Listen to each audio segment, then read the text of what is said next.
"You picked the wrong bar, gentlemen." Mike Sullivan's voice was calm, but there was something else in his eyes. 3 cartel members were threatening his customers, demanding protection money from his neighborhood bar in Phoenix. Mike slowly reached under the counter. The cartel members put their hands on their guns, thinking he was going for a weapon. But what Mike pulled out wasn't a gun. It was a DEA badge.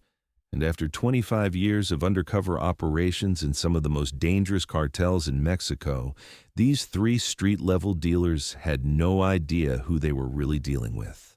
Welcome to Echo Stories. Before we begin this powerful story of a quiet bar owner who faced down an entire drug cartel, tell us in the comments which city you're watching from today. And if you believe stories like this deserve to be heard, hit that subscribe button to support our channel.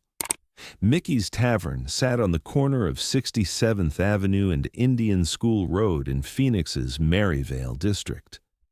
It wasn't fancy, just a neighborhood bar where working-class folks came to unwind after long shifts, where retirees played dominoes on Tuesday afternoons, and where everyone knew everyone else's name. Mike Sullivan had owned the place for 18 years.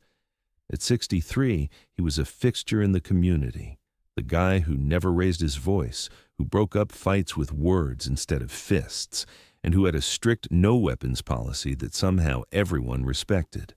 Customers called him Peaceful Mike, and in a neighborhood that had seen its share of trouble, Mickey's Tavern was considered neutral ground. But Mike Sullivan wasn't just a bar owner. Hidden in a safety deposit box across town was a commendation letter from the director of the DEA, thanking Agent Michael Sullivan for 25 years of distinguished undercover service in narcotics operations. 3 presidential unit citations, a Purple Heart from when a cartel hit squad had discovered his identity in Juarez, and enough operational knowledge about drug trafficking organizations to fill a textbook. Mike had retired from the DEA in 2005, bought the bar with his pension, and tried to live quietly. He'd seen enough violence, enough corruption, enough death to last several lifetimes. All he wanted was to serve cold beer and keep his little corner of Phoenix safe. That was about to be tested. The Sinaloa Cartel had been expanding their Phoenix operations for months. Street-level dealers were pushing into new neighborhoods, and with expansion came the need for control. Protection rackets, territory markers, making examples of those who didn't cooperate. Maryvale was next on their list. Mike first noticed the scouts 3 weeks earlier. Young men who didn't belong in the neighborhood, sitting in cars with out-of-state plates, watching foot traffic patterns and noting which businesses had security cameras. His DEA training kicked in automatically. Surveillance detection, pattern recognition, threat assessment. He recognized the signs because he'd orchestrated similar operations himself back when he was infiltrating cartels from the inside. The preliminary phase was ending. Soon would come the collection phase. It was a Tuesday evening, 7:30 p.m. The usual crowd was settling in. Maria from the grocery store next door, having her weekly beer after closing up shop. Carlos and his construction crew, still in their work clothes, playing pool in the back. Old Pete, a Vietnam vet who came in every night at exactly 7:45 for 2 whiskeys, and then walked home. The atmosphere was relaxed, comfortable. These were good people who worked hard and deserved a place to decompress without worrying about the violence that plagued other parts of the city. That's when they walked in. 3 men, early 30s, tattoos covering their arms and necks. The leader wore a Lakers jersey and had Sinaloa tattooed across his knuckles. They didn't order drinks. They just stood at the bar looking around like they owned the place. Mike continued polishing glasses, but every instinct he'd developed over 25 years was now on high alert. He noted their positions, their body language, the bulges under their shirts that indicated concealed weapons. "You the owner?" the leader asked. "I am. Name's Mike. What can I get you, gentlemen?" "We ain't here for drinks, Mike. We're here to talk business." The bar got quiet. Maria stopped mid-sip. Carlos and his crew paused their pool game. Everyone could feel the tension, but nobody moved. "What kind of business?" Mike asked, though he already knew the answer. "Protection business. This neighborhood's getting dangerous. A lot of break-ins, robberies, people getting hurt. We can make sure that doesn't happen to your place." Mike set down the glass he'd been cleaning. "And how much does this protection cost?" "Reasonable price. $2,000 a month. Small price to pay for peace of mind." Mike nodded thoughtfully. "And if I don't want protection?" The second man stepped forward. "Then you might find out how dangerous this neighborhood can really get." Mike looked around his bar, at Maria, who reminded him of his own mother, at Carlos, who had 3 kids and worked 2 jobs to support them, at Pete, who'd already fought 1 war and deserved to drink in peace. These people trusted him. They came here because they felt safe. And now 3 punk dealers thought they could walk into his place and threaten everything he'd spent 18 years building. "You picked the wrong bar, gentlemen." The tone of Mike's voice made everyone look up. It wasn't angry. It wasn't scared. It was something else entirely. The voice of a man who had faced down cartel leaders in rooms where one wrong word meant death. The 3 men tensed. The leader reached toward his waistband. Mike slowly reached under the bar. The movement was deliberate, calm, giving them every opportunity to see exactly what he was doing. But instead of a weapon, Mike pulled out a leather wallet. He flipped it open, revealing a gold badge and federal credentials.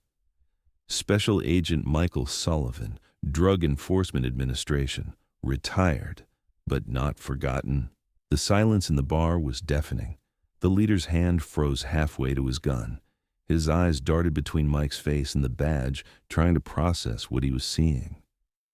"Now," Mike continued in that same calm voice, "you have exactly 30 seconds to walk out of my bar, get in your car, and never come back to this neighborhood.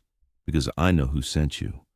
I know how your organization works, and I know where this ends if you don't leave right now." The second cartel member laughed nervously. "You're bluffing, old man. You're just some retired cop trying to act tough." Mike reached into his back pocket and pulled out his phone. He pressed a single number and put it on speaker. "Phoenix DEA Field Office, Agent Martinez speaking."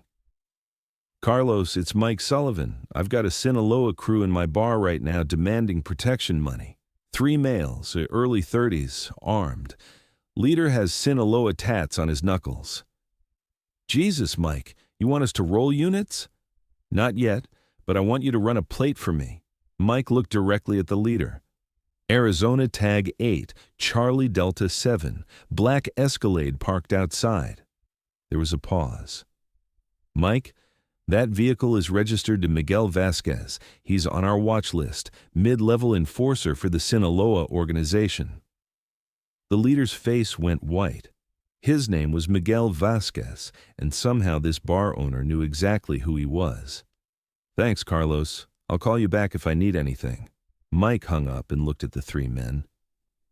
"Miguel Vasquez, born in Tucson, 1990. 2 priors for assault, 1 for weapons possession. Your boss is Eduardo Morales, and he runs territory from Central Phoenix to Glendale. Your supplier is a guy named Chico who operates out of a garage on 75th Avenue. Miguel's mouth fell open. Mike was reciting his organization's structure like he was reading from a case file. "You want to know how I know all this?" "Because I spent 3 years undercover in your organization. 2003 to 2006. I was the gringo who sold weapons to Eduardo's crew. You probably heard stories about me. Agent Sullivan, the guy who took down half your command structure before disappearing." Word spread through the neighborhood faster than Mike expected. By the next morning, every business owner on the block knew that their quiet bar owner was actually a retired federal agent who had taken on the cartel. Maria from the grocery store came by with fresh coffee. "Mijo, I had no idea who you were, but I always knew you were protecting us." Carlos brought his construction crew for lunch. "Mike, anything you need, security, repairs, anything, we got your back." Even old Pete, who rarely spoke to anyone, shook Mike's hand. "Knew you were military the day I met you. Didn't know you were DEA, But I knew you were one of the good guys." But Mike knew the confrontation wasn't over. Cartels didn't back down from territory expansion. Because one retired agent flashed a badge, if anything, he'd painted a target on his back. 3 days later, Miguel returned. But this time, he wasn't alone. 6 vehicles pulled up outside Mickey's Tavern at 9 p.m. on a Friday night. 18 men, all armed, all looking for the retired DEA agent who had embarrassed their operation. Mike was ready. He'd spent the previous 3 days activating every contact he'd maintained from his federal career. Current DEA agents, Phoenix PD Gang Unit, ATF, FBI Organized Crime Task Force. He'd also reached out to community leaders, neighborhood watch groups, and local media. When Miguel walked through the front door with 5 armed men behind him, he found the bar packed. But these weren't just customers. Sitting at the bar were 3 active DEA agents, 2 Phoenix police detectives, and an ATF supervisor. At the back table sat a reporter from Channel 12 News with a camera crew. The remaining seats were filled with neighborhood residents, every person whose life had been touched by Mike's 18 years of quiet protection. Miguel stopped dead in his tracks. Agent Martinez from the DEA field office stood up. "Miguel Vasquez, you're under arrest for extortion, conspiracy, and violation of federal RICO statutes." As handcuffs clicked around Miguel's wrists, Mike continued wiping down glasses behind the bar as if nothing unusual was happening. The arrest of Miguel's crew made local news, but Mike refused all interview requests. "I just want to serve beer and keep my neighborhood safe," he told the reporters. The Sinaloa Cartel made one more attempt to establish territory in Maryvale, but found themselves facing not just a retired DEA agent, but an entire community that had rallied around their quiet protector. Within 2 months, cartel activity in the area dropped to 0. Mike never told anyone about the late-night phone calls he made to his former colleagues or the intelligence reports he provided to help map the cartel's Phoenix operations. As far as the neighborhood knew, he was just their bar owner who happened to be tougher than he looked. 6 months later, Mickey's Tavern was exactly the same as it had always been. Maria still came by for her weekly beer. Carlos and his crew still played pool after work. Old Pete still arrived at 7:45 for his 2 whiskeys. The only difference was that everyone understood who had been protecting them all along. A new customer came in one evening. A young woman who introduced herself as a reporter working on a story about community heroes. "Mr. Sullivan, people are calling you the man who saved Maryvale from the cartels. How does it feel to be a hero?" Mike set down the glass he'd been cleaning and looked around his bar. At the familiar faces, the quiet conversations, the sense of safety that had been restored. "I'm not a hero," he said. "I'm just a bar owner who didn't want anybody messing with his customers." But as he said it, Mike smiled. Because sometimes the best way to serve and protect isn't with a badge and a gun. Sometimes it's with a bar towel and the willingness to stand up for the people who matter most. And so, in a neighborhood bar in Phoenix, it was once again proven that the most powerful protectors are often the ones you'd never suspect. Mike Sullivan had traded his DEA badge for a bar towel, but his mission never changed, keeping his community safe. Real heroes don't need recognition or headlines. They just need a place they care about and the courage to defend it when the time comes. If this story meant something to you, share your thoughts in the comments. If you believe stories like this should continue to be told, support Echo Stories by subscribing. See you in the next video. And remember, that quiet bar owner who serves your drinks might just be the person standing between your neighborhood and those who would do it harm.